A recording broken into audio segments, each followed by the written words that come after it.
Working the night shift at a 24-hour gas station can be pretty dull. Not much happens after midnight in this little town. That's why I brought my tablet along to watch movies while keeping an eye on the place. It made the long, quiet hours go by faster. I'd prop it up on the counter and stream away, glancing up now and then to watch for any customers coming in. I never expected to catch something sinister on camera. It started out as just another slow Thursday night. I was midway through some cheesy horror flick, not really paying close attention to the screen.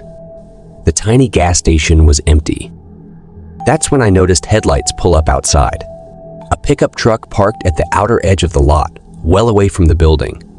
My first thought was that it seemed an odd place to park. There were plenty of open spots much closer, but I didn't think much of it. Late night customers do weird things sometimes. I hit pause on my movie, waiting for whoever it was to come inside.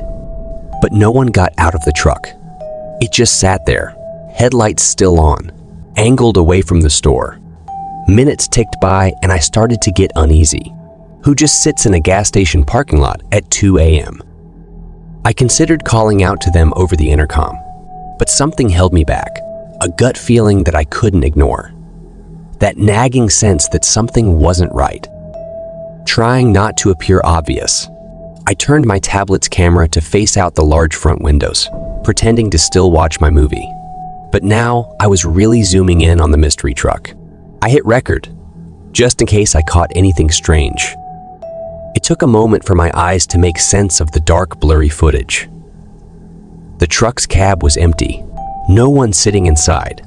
So where was the driver? I felt my pulse quicken as I scanned the parking lot. It was too dim to see far, but I could just make out a shadowy figure standing next to the side of the building. Whoever it was, they were skinny, wearing baggy clothes and a baseball cap. They crept along the edge of the building, stopping under each window to peer inside. Searching, hunting. My breath caught in my throat. This person did not want to be seen. They clearly didn't know about the night security cameras.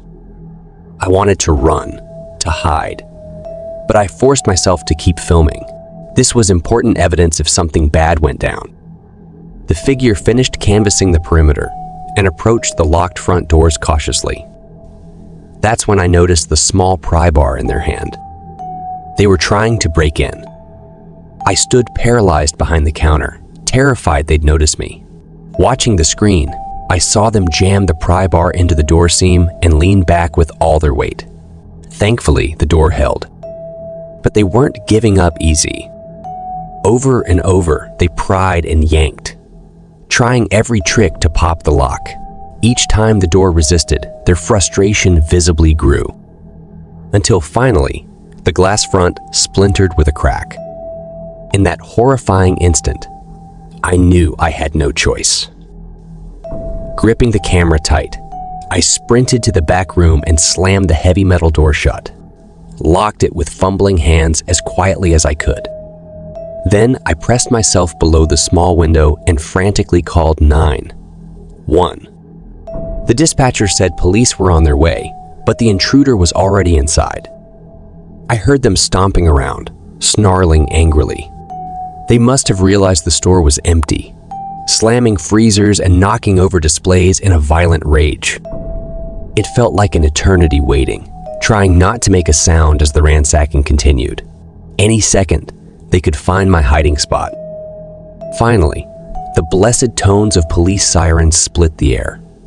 I heard the intruder bolt for the broken front door, then silence. When the police arrived, I showed them the video footage that had captured the entire incident. That mysterious truck, the shadowy lurking figure, every frame of their determined attempts to break in. The camera had caught more than I ever hoped for. Those chilling scenes brought the dark truth to light and probably saved my life. I'll never again brush off suspicious behavior as just another slow night. The dangers hiding in the darkness are all too real. It was just a normal Saturday when everything went wrong. I had stopped by the grocery store on my way home from running errands. As I walked in, I noticed new security cameras posted in the corners near the entrance. Chalking it up to the store trying to prevent shoplifting, I grabbed a cart and went about my business. About 20 minutes later, I was waiting in the checkout line. Ahead of me was a man arguing with the cashier, claiming she had shortchanged him. Their voices grew more heated, the man insisting she owed him more money back. He kept pointing up at the camera above the register, saying it would prove he was right. The manager came over to try and defuse the situation, but the man wouldn't back down. That's when things turned violent. Still yelling about the camera footage, the man suddenly lashed out and slapped the cashier hard across the face. Shocked gasps came from the surrounding shoppers. Before anyone could intervene, the man slapped her again, grabbing a fistful of her hair. Chaos erupted. People were shouting, and the manager ran to pull the man away from the crying cashier. In the commotion, I felt an urge to flee the situation. I slipped away from my cart and rushed towards the exit at the front. I felt bad for the poor cashier, but I didn't want to get caught up in the mess. It wasn't until I got home that I realized my mistake. In my haste, I'd forgotten to pay for my groceries still waiting in the cart. I basically shoplifted without even meaning to, but surely the cameras had recorded what happened. They would see I was just an innocent bystander, scared off by the altercation. Still, I felt sick with worry, imagining police showing up at my door to arrest me at any moment. The next few days were agony. I was constantly on edge, expecting imminent consequences for my accidental crime. My mind spun out of control with how much trouble I could be in. I had never done anything unlawful in my life until that one panicked moment. About a week later, just when I was starting to breathe easier, there was a knock at my door. 2 police officers were there asking to speak with me. My stomach dropped as they said there had been an incident at the grocery store, and they believed I was involved. I nervously tried to explain it had been a mistake, but they interrupted to say they had video evidence and had to take me to the station. I pleaded with them all the way to the police station, swearing I had just panicked and didn't mean to take anything, but they remained stoic, saying the cameras didn't lie, booking and fingerprinting me for shoplifting. They put me in a holding cell saying I would await my bail hearing. Sitting in that cell, I was racked with guilt and fear over what would happen to me. I had never been arrested before. What would my family think? Would I have to go to jail over something that was an accident? It seemed wildly unfair that the violent man who assaulted the cashier probably walked free while I was the one being punished. After hours of spiraling anxiety, a guard came and unlocked my cell. He said I was being released and escorted me outside where my mortified husband was waiting. I later learned the police had reviewed more footage from multiple camera angles and could see I was clearly not shoplifting intentionally. Still, those hours caught on camera and accused of a crime I didn't mean to commit will haunt me forever. I don't know if I'll ever be able to comfortably walk into a store again.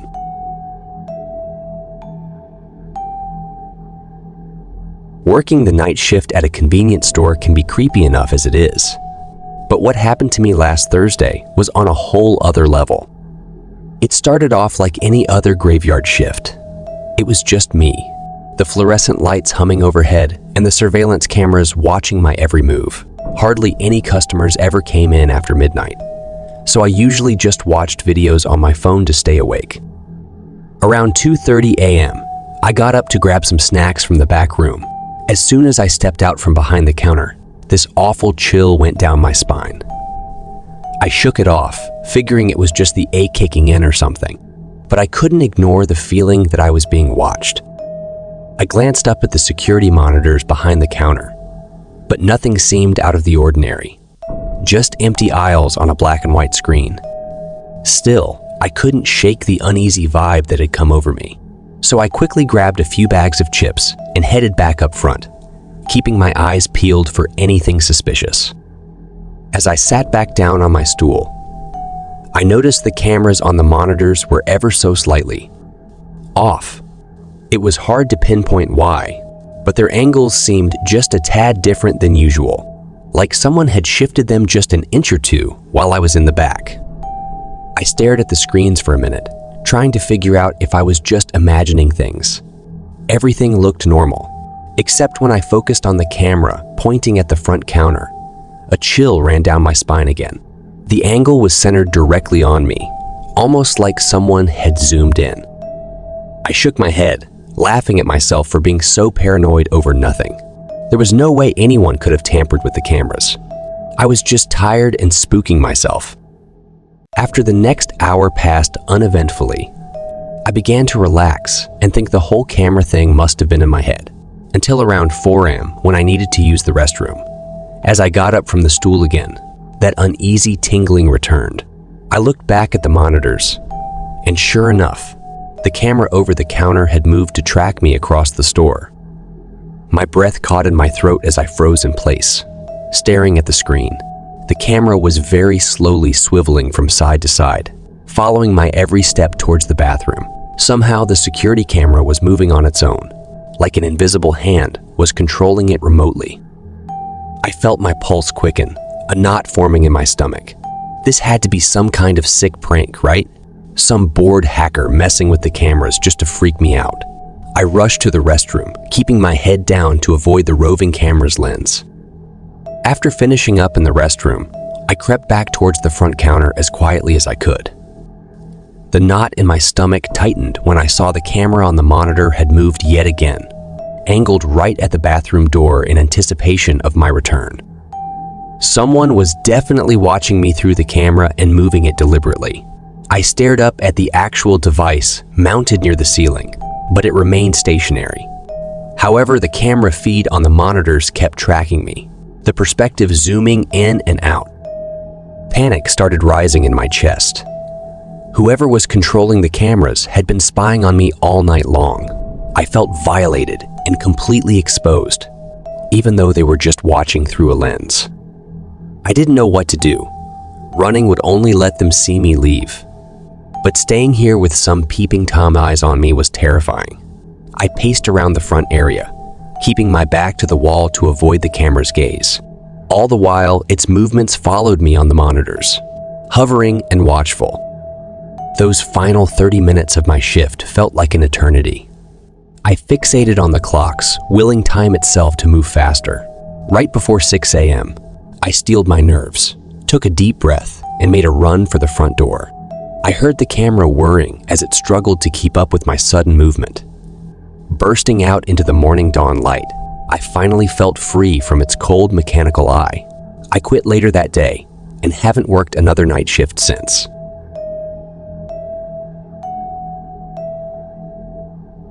I never should have agreed to house sit for my brother while he was out of town. It was supposed to be an easy gig. Just stop by once a day to water plants and collect the mail. But now I wish I had turned him down. If I had known then what I know now, I never would have set foot in that house. The first couple of days went smoothly. I'd swing by after work, tend to the plants, check for mail. The house was located in a nice suburban neighborhood, so I figured I didn't have anything to worry about. But on the third night, things took a turn. It was late when I arrived, nearly 10 p.m. I inserted the key into the front door lock and stepped inside. The house was dark, except for a faint blue glow coming from the living room. As I made my way toward it, I realized the glow was from the TV, even though it was off. Strange, I thought. I shrugged it off and went about watering the plants. But as I turned to leave a bit later, some movement on the TV caught my eye. The screen showed 4 small boxes, each displaying a video feed of a different room. And one of those rooms was the living room I was standing in. My blood ran cold. This was a live video feed. Someone had installed security cameras throughout the house, and I was being recorded. I peered closer at the screen, looking for any sign of cameras. That's when I noticed the tiny lens peeking out from a hole in the ceiling lamp. My heart pounded. There had to be cameras hiding in plain sight all over the house. I got out of there as fast as I could, double-checking the doors were locked behind me. As I drove away, my mind was reeling. Who had access to those camera feeds? Why were they filming my brother's house? Were they watching me right now? I didn't return the next day or the day after that. I wish I had gone straight to the police, but something held me back. Maybe it was fear of what they would find if they investigated the house and its creepy surveillance system. I convinced myself it had to be some kind of misunderstanding. But the following week, my brother returned home and called me over right away. His usually tidy house was a mess, with furniture overturned and drawers flung open. He had been robbed. My blood turned to ice as I realized the chilling truth. Someone had been watching the camera feeds, waiting for the house to be empty before breaking in, and I had been caught on tape, watering plants and unlocking doors, completely unaware I was being observed. Over the following days, more unsettling discoveries came to light. My brother told me he hadn't installed any security cameras. Someone else had. The police also informed us that the video equipment was running on a closed-circuit feed. The only place those recordings could be viewed was inside the house.